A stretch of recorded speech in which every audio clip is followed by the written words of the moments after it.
In today's video, we're going to see 5 different ways to shave critical seconds off when you do a magazine change.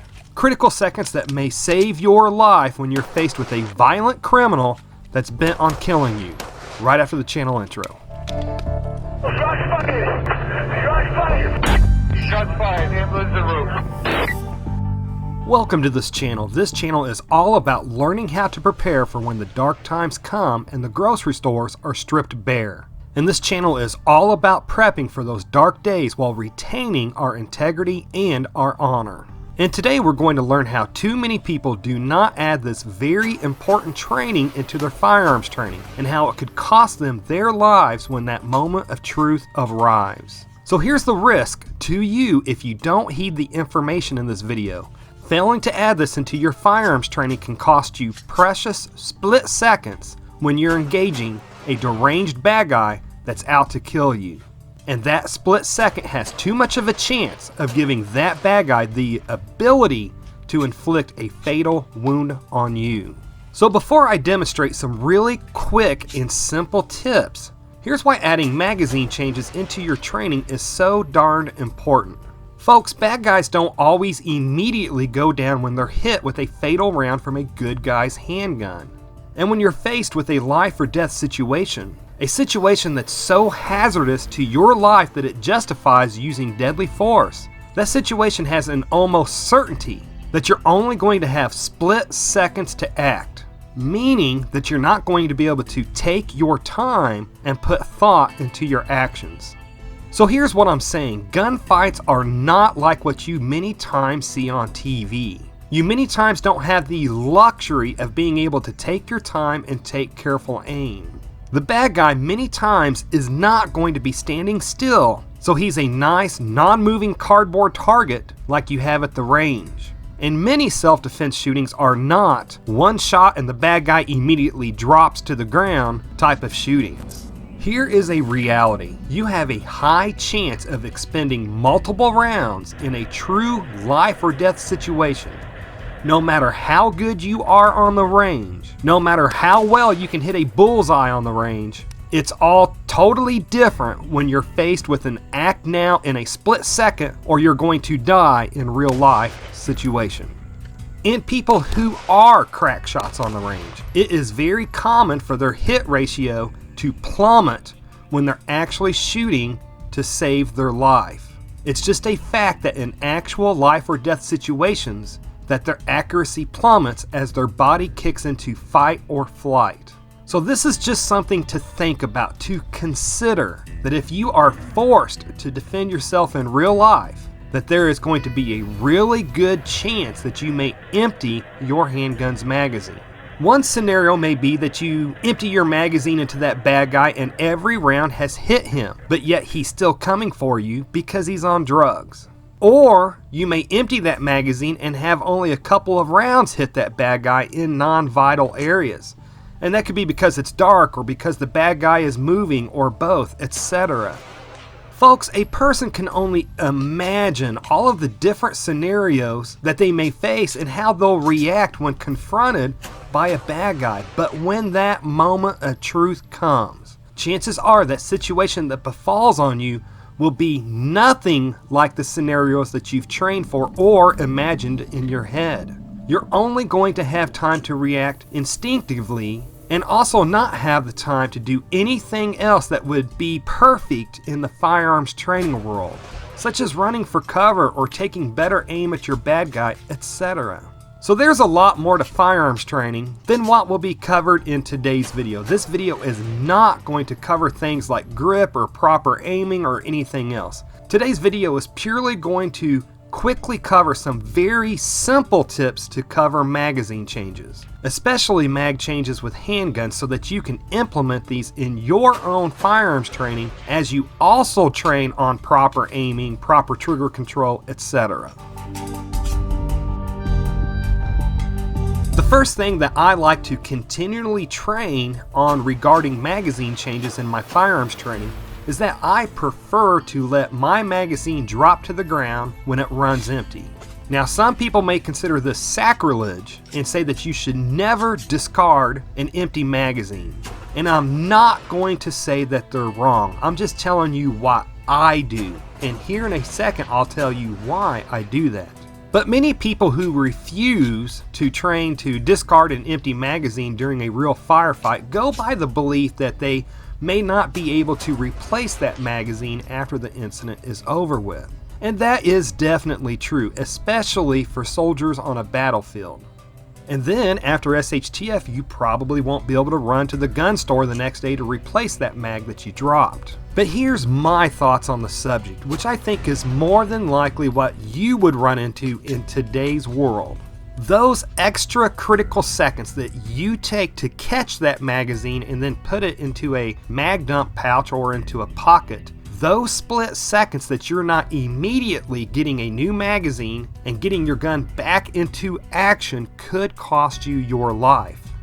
For me, what's most important is getting my gun back into the fight to save my life and stop the threat. Everything else can be worried about at a later time. And then if you are afraid to let your mags hit the ground in fear that your mags will end up breaking, then you need to get new magazines. A good, dependable magazine is designed to repeatedly hit the ground and keep working. Now let me give a quick caveat here. Distance is going to be a huge factor here. The more distance I have between me and the bad guy, then the more likely I would be to catch my empty mag and retain it. But then the closer I am, then the higher likelihood that I would just let it drop to the ground. But let's face it, right now, in today's non-SHTF world, the chances of you engaging a bad guy in a self-defense situation is probably going to be in pretty close proximity.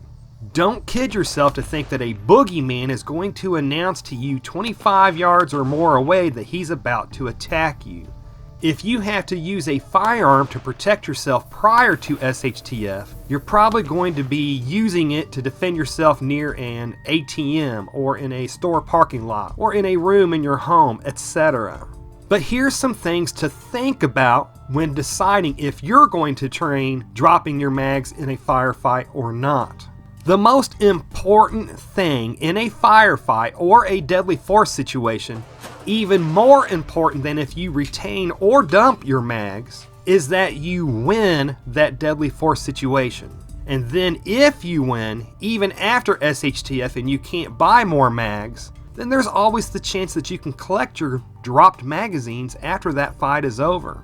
And just simply having retained empty magazines on you doesn't do you any good if you're dead because you took that extra split second to retain it. And besides, pre-SHTF and while they're still rule of law, your magazines, both emptied and still containing ammo, is going to be collected as evidence anyways until the police investigation is over with. And here's another tip for your mag changes during training. I do not point my handgun down at the ground while I change my mags. While some gun guys like to keep their weapon pointed directly at the threat while they load in a new mag, I like to at least keep my firearm at least somewhat up in my line of sight while I'm putting in that new mag. Now it's difficult for me to load in new magazines while having my arm fully extended outwards and with my handgun directly pointed at my threat. Basically, I can put in a new magazine quicker with my firearm brought just a little bit closer to my body than if I have my arms fully extended. But what works best for me is that I'm keeping my gun up where it can be quickly put back into the fight once a new magazine is in. And it still also allows me to keep the bad guy in my line of sight while I do my reloading. But whether you load a new mag with your arms fully extended or with the firearm brought in just a little bit closer to you, at least just don't point it at the ground when you load in your new magazine. Just simply, the more of a position that you can have your handgun that will allow you to get it back into the fight while you're reloading your mag, the better. Again, today is all about shaving split seconds off of your actions in hopes of giving you the upper hand over the bad guy that's trying to kill you. And it's a good idea to keep your spare mags in the same place on your body and keep them facing the same way in those mag holders. And it's even better to have your spare mag or mags to be facing so that when you naturally reach down for a new magazine, that your index finger will automatically be on the same side of the mag that the bullets are facing. And before we move any further, I am a firm believer in carrying at least one spare magazine, because you will be surprised on how quickly a mag will empty out in a true life or death situation. If you're one of those people who say, well, if I can't kill them with the rounds that I already have in my gun, then I don't need to be carrying a gun in the first place. If you're one of those people that say that, then just let me warn you, you may be limiting yourself on your thinking. There have been plenty of bad guys who have been fatally shot multiple times, and they keep attacking even though they've received fatal wounds. And just sometimes it takes multiple rounds before the bad guy's body finally says, I've had enough, I can't go on and continue this attack anymore. I know of one cop that shot his attacker over a dozen times, and numerous of those shots were fatal shots. But the attacker kept his attack going and kept shooting at that cop. And it took that police officer a second magazine and more hits on that bad guy to finally get him to stop his attack. And real quick before we continue on, please take the anonymous poll that should be appearing on the upper right hand corner of the screen just about now, and let's see where we as a prepping community stand. Let's see how many of us regularly do firearms training that includes mag changes. Or let's see how many of us that do firearms training but we don't include mag changes. And let's also see just how many of us are just rarely ever able to go and shoot at the range.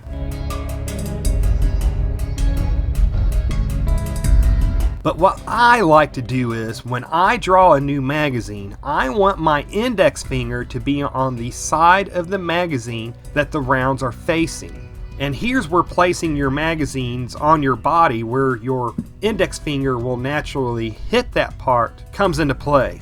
And folks, many of these video examples I'm doing slowly so that they can be properly demonstrated of what I'm doing. And then later I speed it up a little bit to be more of a little bit of a realistic speed. But by doing this, by using my index finger to guide my new magazine, when I go to place that new mag into my firearm, then my index finger is then going to be pointing to the bottom of my palm of my hand that is gripping the gun.